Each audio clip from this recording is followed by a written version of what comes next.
저녁 준비를 하던 순이는 식탁 위에 놓인 은호의 휴대폰을 우연히 보게 됩니다. 액정에 떠오른 메시지 한 줄. 아까 엄마라고 부르라고 해서 미안하다. 내가 원할 때 불러줘. 죽기 전에 한 번만 들으면 되니까 우리 딸. 순이의 국을 끓이던 손이 그대로 멈춥니다. 국자가 바닥에 떨어지는 소리도 들리지 않습니다. 우리 딸. 그 세 글자가 순이의 심장을 찢어 놓았습니다. 순이는 떨리는 손으로 휴대폰을 집어듭니다. 발신자는 고성의 이사장. 그 이름을 본 순간 순이의 머릿속이 하얘집니다. 우리 은호가 친엄마를 만났다고. 순이는 주저앉습니다. 끓는 냄비도 타들어가는 된장찌개도 잊은 채 그저 딸의 휴대폰 화면만 바라봅니다. 이 순간 순이가 느낀 감정이 얼마나 복잡했을지 아시겠어요? 친아들 강호보다도 더 각별하게 아껴온 은호. 남편이 세상을 떠난 후 온갖 힘든 일을 견딜 수 있었던 건 오직 은호 때문이었습니다. 그런데 은호가 자신에게는 단 한 번의 언급도 없이 친엄마를 찾았다는 사실. 순이의 가슴 속엔 여러 감정이 폭풍처럼 몰아칩니다. 왜 나한테는 말을 안 했을까? 나를 믿지 못한 걸까?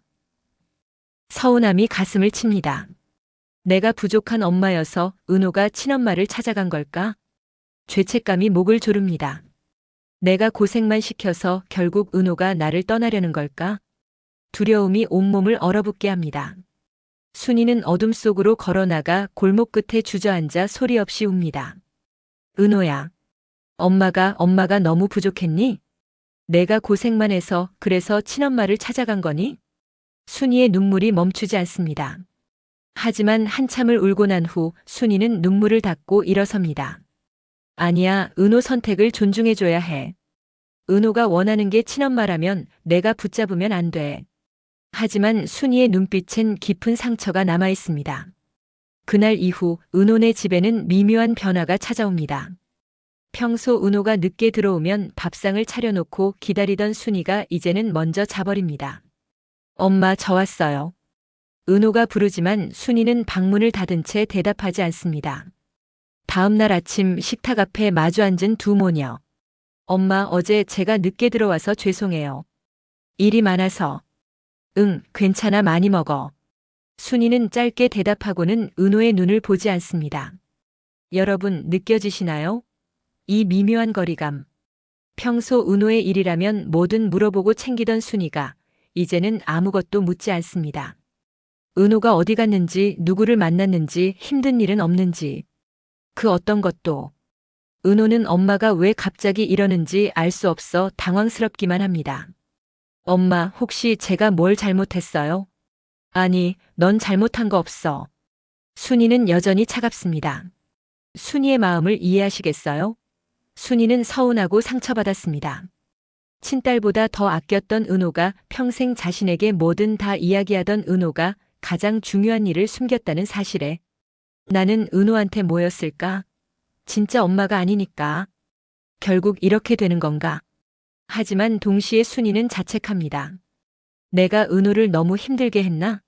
고생만 시켜서 친엄마가 그리웠을 거야. 내 탓이야.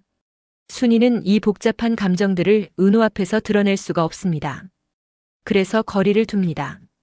차라리 냉정하게 대하는 게 자신의 상처와 서운함을 숨기는 유일한 방법이었으니까요. 하지만 그 거리가 은호에겐 차가운 냉대로 느껴지고 있었습니다. 같은 시각 사무실. 지혁은 은호 앞에 커피를 내려놓으며 조심스럽게 입을 뗍니다.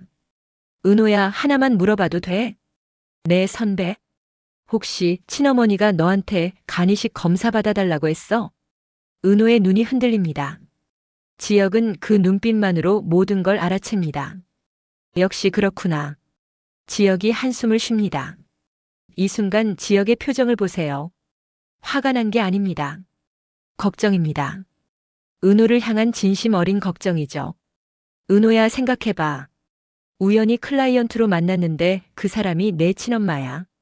그런데 마침 쌍둥이 오빠가 있고 간이식이 필요해.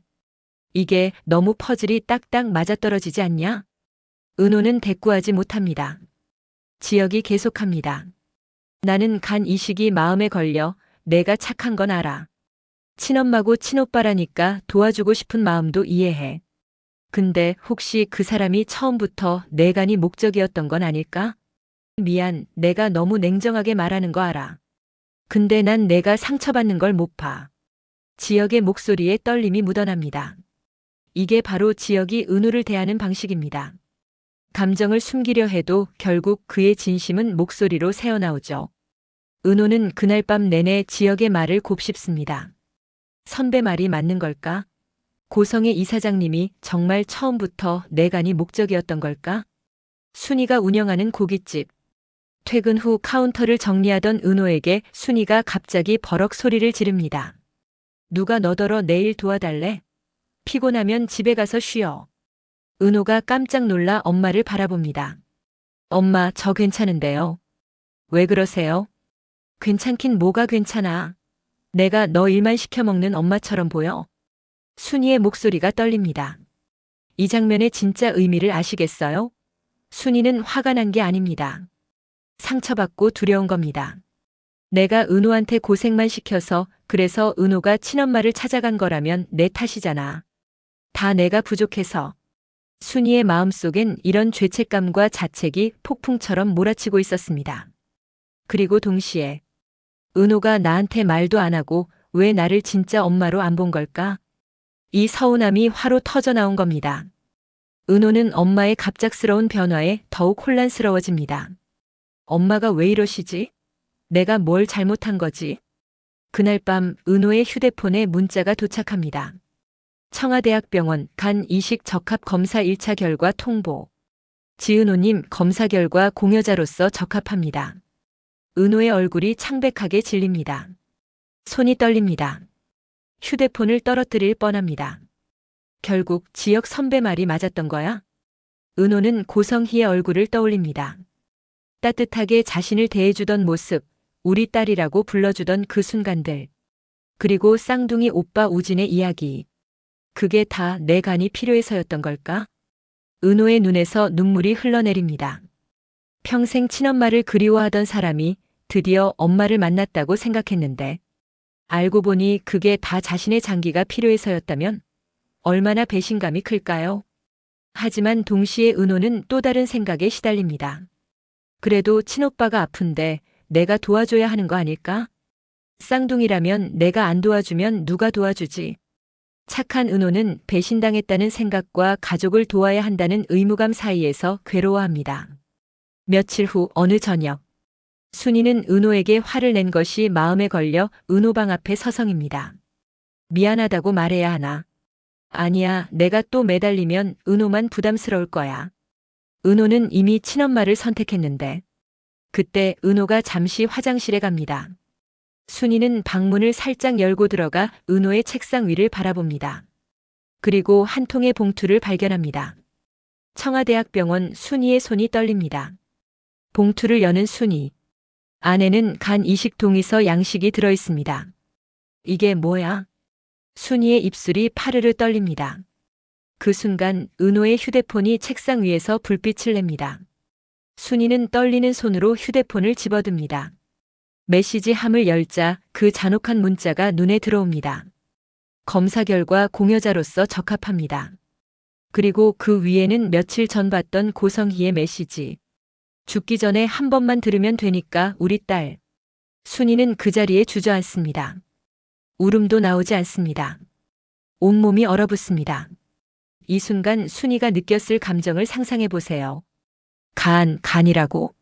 저 여자가 우리 은호의 간을 노리고 있었던 거야? 순이의 머릿속이 하얘집니다. 순간 모든 퍼즐이 맞춰집니다. 그래서 친엄마라고 다가온 거였어. 은호의 간이 필요해서 우리 은호를 이용한 거야. 서운했던 감정도 질투했던 마음도 죄책감도 그 모든 게 순식간에 사라집니다. 오직 하나의 감정만 남습니다. 내 딸을 지켜야 한다.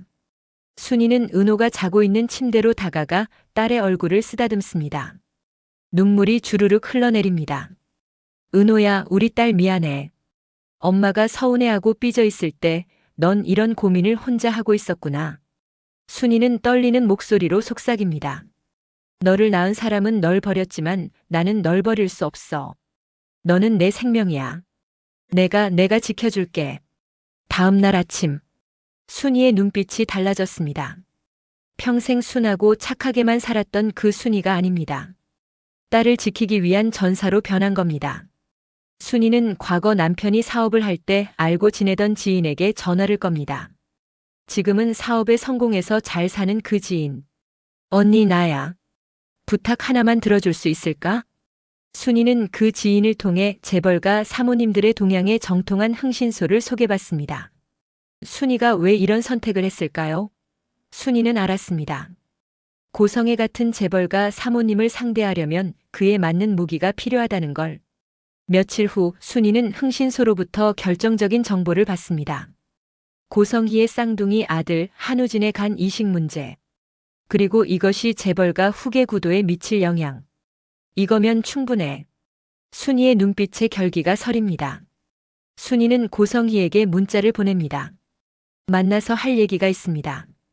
지은호 엄마 정순이. 고성희는 처음엔 무시하려 합니다. 하지만 다음 문자를 보고 얼굴이 굳습니다. 우진 씨, 간 이식건, 그리고 은호에 관한 얘기입니다.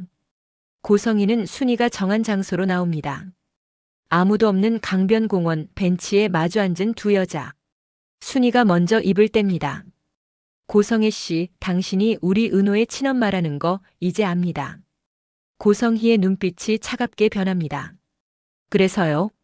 그리고 당신 아들 우진 씨를 위해 우리 은호의 간이 필요하다는 것도요. 순이의 목소리는 떨리지 않습니다. 여러분, 이게 바로 엄마의 힘입니다.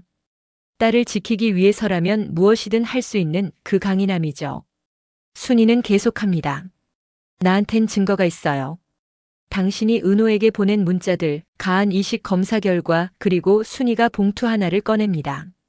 당신 아들의 간 이식 문제가 재벌가 후계 구도에 어떤 영향을 미칠지에 대한 자료도요. 고성희의 얼굴이 창백해집니다. 순이가 단도직입적으로 말합니다. 내일 아침까지 병원 이식 코디네이터한테 연락하세요. 지은호를 공여자 부적격 명단에 올리라고요. 심리적 불안정이든 모든 이유를 대서 영구적으로 간 이식 대상에서 제외시키세요. 당신이 지금 그렇게 하지 않으면 이 모든 걸 당신 남편 박진석 회장님과 언론에 공개하겠습니다. 순이의 눈빛이 흔들리지 않습니다. 나는 지은호의 엄마입니다. 내 딸을 건드리는 사람은 설령 그게 친엄마라 해도 내가 막아낼 겁니다. 여러분, 이 장면 보이시나요? 평생 약하게만 살았던 순이가 이제는 누구보다 강한 엄마가 된 겁니다. 고성희는 한참을 침묵하다가 결국 고개를 끄덕입니다. 알겠어요. 다음 날 아침, 은호의 휴대폰에 문자가 도착합니다. 청와대학병원 간 이식 공여자 최종 검사 결과. 최종 심리 검사 결과 공여자의 심리적 안정성 부족으로 부적합 판정되었습니다. 은호는 그 문자를 보며 복잡한 표정을 짓습니다. 안도와 죄책감이 뒤섞인 표정이죠. 나 친오빠를 돕지 못하는 거구나. 하지만 동시에 은호는 가슴 한켠이 가벼워지는 걸 느낍니다. 그날 저녁 집으로 돌아온 은호를 순이가 따뜻하게 맞이합니다. 은호야, 어서 와. 엄마가 미역국 끓였어. 엄마. 은호가 순이를 꼭 안습니다. 순이도 딸을 꼭 안아줍니다. 엄마, 요즘 왜 그러셨어요? 저한테 화나신 거예요? 아니야. 엄마가 좀 힘들었나 봐. 미안해, 우리 딸. 순이는 은호의 등을 쓰다듬으며 눈물을 참습니다. 은호야, 너는 아무것도 몰라도 돼. 엄마가 다 지켜줄게. 여러분, 이게 바로 엄마의 사랑입니다. 말하지 않아도 드러내지 않아도 모든 걸 감당하는 게 엄마죠. 한편 고성희는 자신의 저택 서재에서 와인잔을 쥔 채 창밖을 바라봅니다. 정순이. 내가 너무 만만하게 봤군. 고성희의 눈빛에 다시 차가운 빛이 서립니다. 하지만 이렇게 끝날 순 없어. 우진이를 위해서라도 다른 방법을 찾아야 해. 화면이 천천히 어두워지고 29회가 막을 내립니다. 오늘 29회 어떠셨나요? 순이 엄마의 반전 정말 놀라우셨죠? 평생 순하게만 살았던 사람이 딸을 지키기 위해 이렇게 강해질 수 있다는 게 이게 바로 엄마의 힘이 아닐까요? 고성희의 계획은 막았지만 고성희는 포기하지 않을 것 같습니다. 다음 회에선 또 어떤 일이 벌어질까요? 은호는 과연 엄마 순이가 자신을 위해 무슨 일을 했는지 알게 될까요? 그리고 지혁과 성재, 두 남자는 은호를 어떻게 지켜줄까요? 여러분의 생각은 어떠신가요? 댓글로 의견 남겨주세요. 그리고 이 영상이 괜찮으셨다면 구독과 좋아요 꼭 부탁드립니다. 여러분의 구독과 좋아요 하나하나가 저한테는 정말 큰 힘이 됩니다. 다음 회 예측 대본도 기대해 주시고요. 항상 시청해 주셔서 감사합니다. 다음 영상에서 또 만나요.